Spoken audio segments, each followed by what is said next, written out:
Hello, what's up? Welcome back. We have a look at our non, let's say a non popular format, but it seems to be popular now in Manila, which is the legacy or eternal format Pauper, wherein we just only use all of the common cards printed in this game.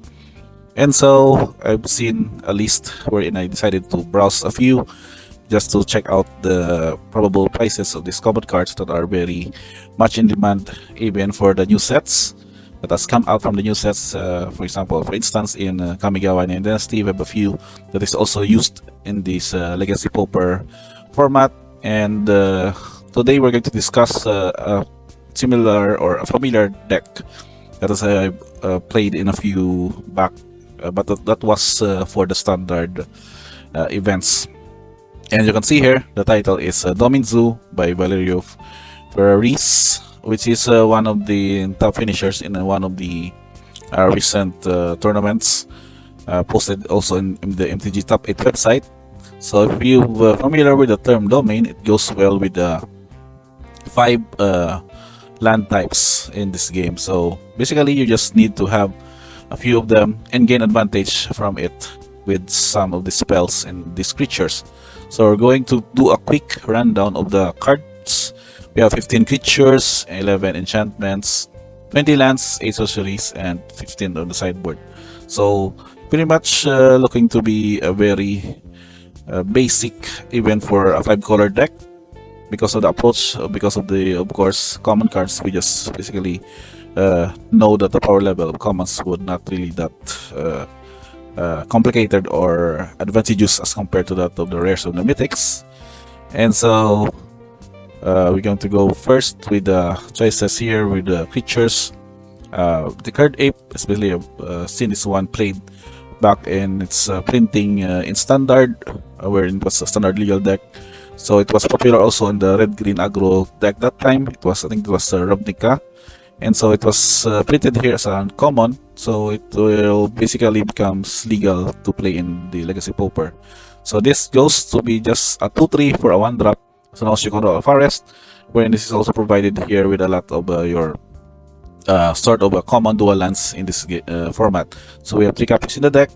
This is then followed up by Monastery Spear. So if you're familiar with, it was firstly printed as a common now here in this version. We have the Double Masters 2022 version, so it's basically legal also to play in this format. So 4 copies of that. We also have 4 copies of the Wild Nakat, so, which is originally also a common card in back in Charge of Balara. So this goes with +1 as long as you control a mountain, and also +1 as you control a forest. I mean, plates. So that is basically I want to cast 3/3, which is very much advantageous, and with strong board presence early on, I can also deal huge amounts of damage as well. So that with that 4 copies, we also have 4 copies of Core Skyfisher. This is just a 2 to cast 2/3 flyer, but only drawback is that you may need to return a permanent you control to its owner's hand. So with this ability, though, we have several shenanigans in this deck. For instance, is this one, you can return this one, where you can just draw a card again. Not only it will just fix your mana requirements because of having to enchant this land as a 1 mana main color, but also gets you to draw a card. So this is also a good target for that of the Skyfisher. Also with the Nihilate's Presence, this also would let you draw a card, and having the enchanted land is specific land, every basic land type in addition to other types. And also we have Bitter Reunion. This is also a permanent card per se because of its enchantment. Whenever it enters the battlefield, you may discard a card, you then draw 2 cards. So more card advantage kind of sort, and also a good target for the Fishers. A little drawback, which is being converted into an advantage. So that with the creatures line up, that's only 15, but we have several here enchantments that can provide us gas and also mana fix. And also another way to be able to deal extra damage is through discard Rancor, wherein it will have the enchanted creature +2/+0 on its trample, and would be able to return to your hand when it goes to the graveyard. So 2 copies of that. Again, 2 copies of Bitter Union as mentioned, You can also gain your card advantage, as well as you can just pay one colorless, sacrifice it to have your creatures gain haste until end of turn. We also have 2 copies of Journey to Nowhere. This is just basically the enchantment spot removal of the deck, where you can exile target creature, and then as long as it stays in the battlefield, the remaining target creature gets exiled. And 4 copies of Nameless Presence for card draw, and also to attain us the advantage of having the enchanted land, that of the every basic land type. For that, we have also having here 8 sorceries. So these cards were also just added gas with Commune the Spirits, that is looking at the top 4 cards of library and then get an enchantment or land card and put it in your hand. And then 4 copies of Tribal Frames. This also go with the domain. It basically deals 5 damage at most, because of if the 5 of the every land type is activated or achieved, for instance, by Nameless Presence. So just playing basically of your basic lands in these dual common lands, you can basically have this one cast for 5 damage for only 2 mana. So this is go well to target any creature or player for that matter. And also in the support, we also have some spot removals in the form of Lightning Bolt, and also damage to the dome, that is 4 copies, and also 2 copies of Scred to have the damage to target creature equal to number of snow permanents you control. As you can see here, the deck is using basically snow lands to cover up that requirement of Scred. So that with the land lineup, let us just take a quick look. So we have Alpine Meadow. This is from Kaldheim, a snow land for the mountain plains. Then the drawbacks that it only comes to play tap. So that's 4 copies. We also have 2 copies of Arctic Tree Line, that is Forest Plains, and there's also a battlefield tap for adding green and white.